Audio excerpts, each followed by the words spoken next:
Hello everyone, welcome back to the YouTube channel Dr. Alam Services. I am Mohammad Uwais Alam, final year MBBS student at government medical college Fatehpur. तो इस video में मैं discuss करने वाला हूं एक इम्पॉर्टेंट टॉपिक के बारे में, जो कि है नीट 2026 की कट ऑफ से रिलेटेड। और इसमें जो बहुत सारी मिथ्स हैं स्टूडेंट के दिमाग में, उनको मैं क्लियर करने वाला हूँ। स्पेशली उन स्टूडेंट को जो पहली बार नीट का एग्ज़ाम दे रहे हैं, यानी जो लोग फ्रेशर हैं, क्योंकि उनको इस चीज़ का आइडिया नहीं होता कि एक्चुअल में अलॉटमेंट किस बेस पे होता है और किस चीज़ को महत्व देना है। क्योंकि अभी तक सिर्फ यही जानते आए हैं कि इतना नंबर होगा तो सिलेक्शन हो जाएगा, इतना नंबर चाहिए तो आपको MBBS मिल जाएगा, इतना नंबर चाहिए तो BDS मिल जाएगा, इतना चाहिए तो आपको आयुष कोर्स मिल जाएगा। XYZ किसी भी कोर्स की बात करेंगे तो हर एक स्टूडेंट अपनी अपनी कैटेगरी से ये देखता है कि पिछले साल कितने नंबर पर जो है कॉलेज मिला है, जबकि वो एकदम सरासर गलत है। उस तरीके से आप अंदाज़ा नहीं लगा सकते, क्योंकि उस बेस पर अलॉटमेंट ही नहीं होता है। तो आप कैसे प्रेडिक्ट कर सकते हैं कि आपको उस बेस पर कॉलेज मिल जाएगा या फिर नहीं मिलेगा? दोनों ही सिनेरियो हो सकते हैं। तो यहाँ पर पिछले 3 साल की जो कट ऑफ रही हैं वो मैं आपको अंदाजे के तौर पर बताने वाला हूँ। तो देखो, एक्चुअल में जो आपका अलॉटमेंट होता है वो ऑल इंडिया रैंक के बेस पर होता है। तो मार्क्स का यहाँ पर बिल्कुल, अगर आप सिग्निफिकेंस की बात करेंगे तो 0% सिग्निफिकेंस है। कोई इसका मतलब ही नहीं है कि आपके मार्क्स कितने हैं तब आपको कॉलेज मिल जाएगा। और ये इसलिए ज़्यादा ज़रूरी हो जाता है, जो स्टूडेंट एग्ज़ाम देने वाले हैं तो वो पहले से एक माइंडसेट बना के जाते हैं कि पिछले साल इतनी कट ऑफ रही थी और इस साल का भी लगभग उसके आसपास रहेगा, वो रेंज का वो टारगेट करके चलते हैं। फॉर एग्जांपल 2024 में देखेंगे तो मार्क्स के टर्म्स में 652 नंबर पे जनरल कैटेगरी से ऑल इंडिया में लास्ट सीट मिली थी। मतलब 650 नंबर वाले को भी कोई सीट नहीं मिली थी। स्टेट में मिली होगी लेकिन ऑल इंडिया से नहीं मिली थी। तो ओवरऑल अगर कोई स्टूडेंट जिसने 2024 का कट ऑफ देखी होगी तो वो एक अपना माइंडसेट बना के गया होगा 2025 में जब एग्ज़ाम देने गया होगा कि जनरल कैटेगरी से 650 नंबर से ऊपर ही उसको करना है, तब उसको कॉलेज मिलेगा। लेकिन यहाँ पर दिक्कत कब आएगी? दिक्कत तब आएगी कि जब पेपर का लेवल चेंज हो जाएगा, क्योंकि ये जो कट ऑफ है ये वेरी कर जाती है। अगर पेपर टफ आ जाता है तो कम नंबर पे भी आपको कॉलेज मिल जाएगा, क्योंकि आपका जो एक्चुअल अलॉटमेंट है वो ऑल इंडिया रैंक के बेस पर होगा। जैसे 2023 में देखेंगे तो all India rank 23,674 all India rank पे मिल गया था। 2024 में बात करेंगे तो 25,200 ऑल इंडिया रैंक पे जनरल कैटेगरी में सीट मिल गई थी। और नीट 2025 में बात करेंगे तो 27,332 ऑल इंडिया रैंक पे सीट मिल गई थी। तो हर एक साल जो ऑल इंडिया रैंक है उससे ज़्यादा भी थोड़ी बहुत आपकी ऑल इंडिया रैंक है तो आपको सीट मिल जाती है। फॉर एग्जांपल पिछले साल जो है 27,000 तक गई है, तो इस बार अगर किसी स्टूडेंट की 29,000 ऑल इंडिया रैंक तक भी आती है जनरल कैटेगरी से, तो वो अपने आप को बिल्कुल सेफ मानेगा कि उसको कॉलेज मिल जाएगा, क्योंकि थोड़ी बहुत जो कट ऑफ है हर साल डाउन होती है ऑल इंडिया रैंक के टर्म्स में। मार्क्स का कोई भी सिग्निफिकेंस यहाँ नहीं है। क्यों? क्योंकि 2023 में अगर आप देखेंगे तो जो कट ऑफ रही थी वो 610 नंबर रही थी। ऑल इंडिया रैंक देखेंगे तो 23,674। यही जब पेपर 2024 में बहुत ज़्यादा ईजी हो गया तो कट ऑफ आपकी बहुत ज़्यादा हाई चली गई, एकदम बढ़ के 652 पहुँच गई जनरल कैटेगरी में। वहीं 2025 में जब पेपर एकदम टफ आ गया और स्टूडेंट यहाँ पर एकदम खेल गए, तो जो कट ऑफ रही है वो 525 रही है ऑल इंडिया कोटा से। समझ रहे हो? तो इतना ज़्यादा डिफरेंस आ जाता है कि कई बार हो सकता है 650 नंबर पे कॉलेज ना मिले और कई बार हो सकता है 525 नंबर पे आपको गवर्नमेंट MBBS का कॉलेज मिल जाए। तो ये टोटली डिपेंड होता है कि किस तरह का पेपर आया। तो आपको अपना माइंडसेट कैसा बनाना है, स्पेशली एग्ज़ाम के अंदर, क्योंकि आप एग्ज़ाम देने जा रहे हो परसों को, और अगर उस एग्ज़ाम के बाद देख रहे हो तो आपका अभी तो इसमें कोई फ़ायदा नहीं है। सिर्फ इतना ये होगा, आप अंदाज़ा लगा सकते हैं कि एक्चुअल में कितना सिग्निफिकेंस है मार्क्स का या कितना मतलब रहता है। एक्चुअल अलॉटमेंट आपका ऑल इंडिया रैंक के बेस पर होता है, जो आपका नीट का रिजल्ट आने के बाद होता है। लेकिन हम प्रिडिक्ट कैसे करते हैं? क्योंकि जैसे ही एग्ज़ाम होगा आप देखना अगले दिन से ही यूट्यूब पर वीडियोस भर भर के आने लगेंगे, इवन हम खुद भी डालेंगे क्योंकि हर लोग डालते हैं। तो वो कैसे प्रेडिक्शन करते हैं? वो देखते हैं कि पेपर का लेवल पिछले साल के कंपैरिजन में कैसा रहा है, नंबर ऑफ स्टूडेंट बढ़े हैं या घटे हैं। फॉर एग्जांपल जितने स्टूडेंट पिछले साल थे लगभग 23 लाख थे और इतने ही इस साल हैं लगभग 23 लाख, मतलब 3,000 बच्चे सिर्फ बढ़े हैं, बिल्कुल बराबर बच्चे हैं। तो बच्चों की टर्म्स में कोई भी कॉम्पिटिशन यहाँ पर नहीं बढ़ा है। कॉम्पिटिशन जो बढ़ेगा किस टर्म्स में बढ़ेगा? वो इस टर्म्स में बढ़ेगा कि अगर पेपर पिछले साल जैसा सेम लेवल का रहता है तो बच्चे क्योंकि मेंटली प्रिपेयर्ड हैं तो डेफिनेटली कट ऑफ थोड़ी पिछले साल से ऊपर जाएगी।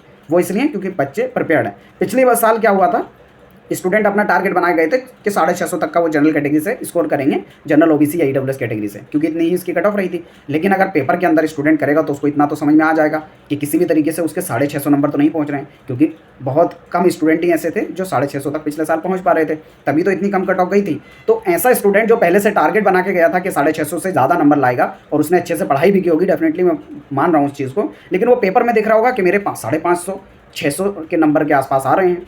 हालांकि उसको सिलेक्शन लास्ट में हो गया होगा, लेकिन पेपर के अंदर वो वहाँ पर देख के घबराया होगा कि मेरा तो 600 भी नंबर नहीं आ रहा है, तो मैं कैसे एक्सपेक्ट कर सकता हूँ कि मुझे एक अच्छा गवर्नमेंट कॉलेज मिल जाएगा या कॉलेज मिलेगा भी कि नहीं मिलेगा। तो वहाँ पर बच्चा एकदम घबरा जाता है कि पिछले सालों में इतनी कट ऑफ रही है, मेरा इतना नंबर आ ही नहीं रहा है, तो वहाँ एग्जाम के टाइम पर पैनिक वाली सिचुएशन आ जाती है। लेकिन अगर पहले से स्टूडेंट रेडी हो जाए कि हाँ पेपर टफ भी आ सकता है और उसमें कैसे मैनेज करना है अपने आप को, तो वहाँ पर स्टूडेंट को दिक्कत नहीं होती है, भले ही नंबर कम आए लेकिन सिलेक्शन हो जाता है। तो इसलिए कह रहा हूँ, अगर इस बार का पेपर अगर आप देते हैं, ऑलरेडी आपने 2024 का पेपर देख रखा है, 2025 का पेपर भी देख रखा है, तो आप दोनों से एक कंपैरिजन करेंगे कि कहाँ पर जो है 2026 का पेपर लैंड कर रहा है। जब आप पेपर दे रहे होंगे तो पेपर देख के आपको अंदाज़ा लग जाएगा कि पिछले साल के लगभग बराबर पेपर है या उससे ज़्यादा टफ पेपर है।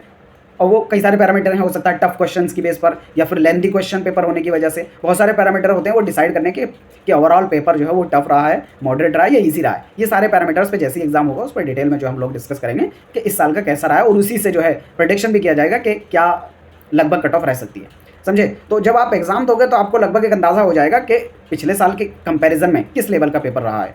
तो आपको ये देखना, अगर पिछले साल के लगभग बराबर लेवल का पेपर है तो आपको पिछले साल से थोड़ा ज़्यादा का टारगेट लेके चलना है। यानी अगर पिछले साल 525 रही थी तो मिनिमम 540 तक का आपको टारगेट लेके चलना है पेपर के अंदर, कि आप 550 तक जो है टच कर पाएँ, ताकि आप बिल्कुल सेफ रेंज में हो कि कॉलेज डेफिनेटली मिल जाएगा आपको जनरल, ईडब्ल्यूएस या ओबीसी कैटेगरी से। उसी तरीके से बाकी एससी और एसटी कैटेगरी वाले भी कम से कम 15 से 20 नंबर ज़्यादा का एक टारगेट लेके चलें, अगर सेम लेवल रहता है तो।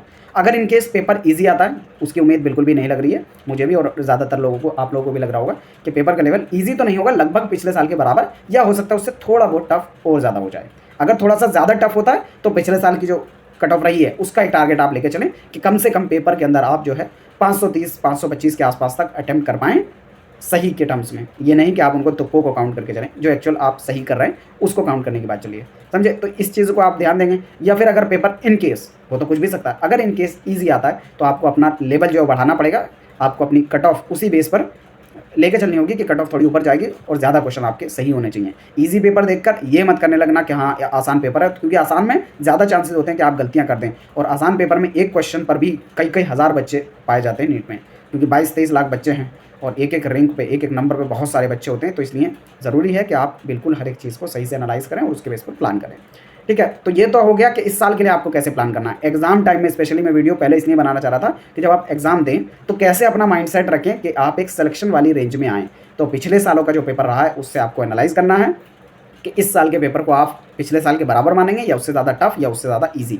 अगर ज़्यादा टफ है तो पिछले साल तक का लेवल लेके चलना है, उसके बराबर है तो आपको अपना टारगेट बढ़ाना पड़ेगा कि पिछले साल से ज़्यादा ही नंबर होने चाहिए, और अगर ईजी आता तब तो और ज़्यादा आपको बढ़ाना पड़ेगा। मतलब लगभग 2023 वाला देखो, 2024 में जो हुआ उसको तो खारिज कर दो, कभी भी इतनी कट ऑफ अब दोबारा नहीं जाएगी कि 650 क्रॉस कर जाए। इतने सारे टॉपर्स बन गए थे और एनटी पे इतने सारे सवाल उठे थे, ये तो कभी नहीं होगा। और पेपर का लेवल भी लगभग हम मान के चल रहे हैं कि पिछले साल के बराबर ही लगभग रहेगा, तो थोड़ी बहुत हो सकता है बढ़ सकती है, और अगर पेपर थोड़ा टफ हुआ तो पिछले साल के बराबर तक रह सकती है, ठीक है। बाकी एक्चुअल जब पेपर हो जाएगा तो आप लोगों का रिव्यू लूँगा, मैं एक शॉर्ट वीडियो डाल दूंगा जैसे एग्जाम आपका खत्म होगा। आपको वहाँ पर अपना रिव्यू दे देना है कि कैसा आपको लगता है, आपको क्या लगता है। देखो हर एक स्टूडेंट का अपना रिव्यू देने का अलग तरीका है, मतलब ज़्यादा पढ़ने वाला बच्चा है वो सब कुछ करके आ गया तो उसको ईजी लगेगा, तो हर एक को अपना अपना रिव्यू देना, फिर ओवरऑल सारे बच्चों के बेस पर देखा जाएगा। और पेपर को क्योंकि हर एक फैकल्टी भी एनालाइज करेगी, जो लोग पढ़ा रहे हैं वो भी एनालाइज करेंगे, सारी चीज़ों को देखकर फिर एक लगभग एक्सपेक्टेड कट ऑफ का अंदाज़ा लगाया जाता है, तब हम इस कॉलम को फिल कर पाएंगे कि क्या कट ऑफ रहेगी। जैसे ही एग्जाम होगा आपको हर एक काउंसलिंग की, हर एक एडमिशन की पूरी डिटेल्ड इन्फॉर्मेशन इस चैनल पे मिलेगी, वो भी फ्री ऑफ कॉस्ट। एमबीबीएस की, बीडीएस की, बीएएमएस, बीएचएमएस, बीयूएमएस या बीएससी नर्सिंग, हर एक कोर्स की ऑल इंडिया कोटा से, स्टेट कोटा से कैसे एडमिशन होता है, कितने नंबर चाहिए, किसको काउंसलिंग करनी चाहिए, क्या होता है काउंसलिंग का प्रोसेस, ए टू जेड पूरी इन्फॉर्मेशन आपको इस चैनल पर मिलेगी। तो जो लोग चैनल पर नए हैं वो चैनल के साथ जुड़ जाएं, और जो लोग पहले से जुड़े हैं तो अपने जानने वाले स्टूडेंट में ज़रूर शेयर कर देना, आपसे रिक्वेस्ट है, क्योंकि नए लोगों को जो है वो इस इन्फॉर्मेशन को नहीं पता चल पाता कि किस चीज़ को कैसे करना है। तो आप चैनल को ज़रूर उनके साथ शेयर कर देना ताकि सब लोगों की हेल्प होती रहे। बने रहें चैनल के साथ। कोई क्वेरी या डाउट आता है नीचे कमेंट बॉक्स में बता सकते हैं। मिलते हैं नेक्स्ट वीडियो में, तब तक के लिए थैंक यू।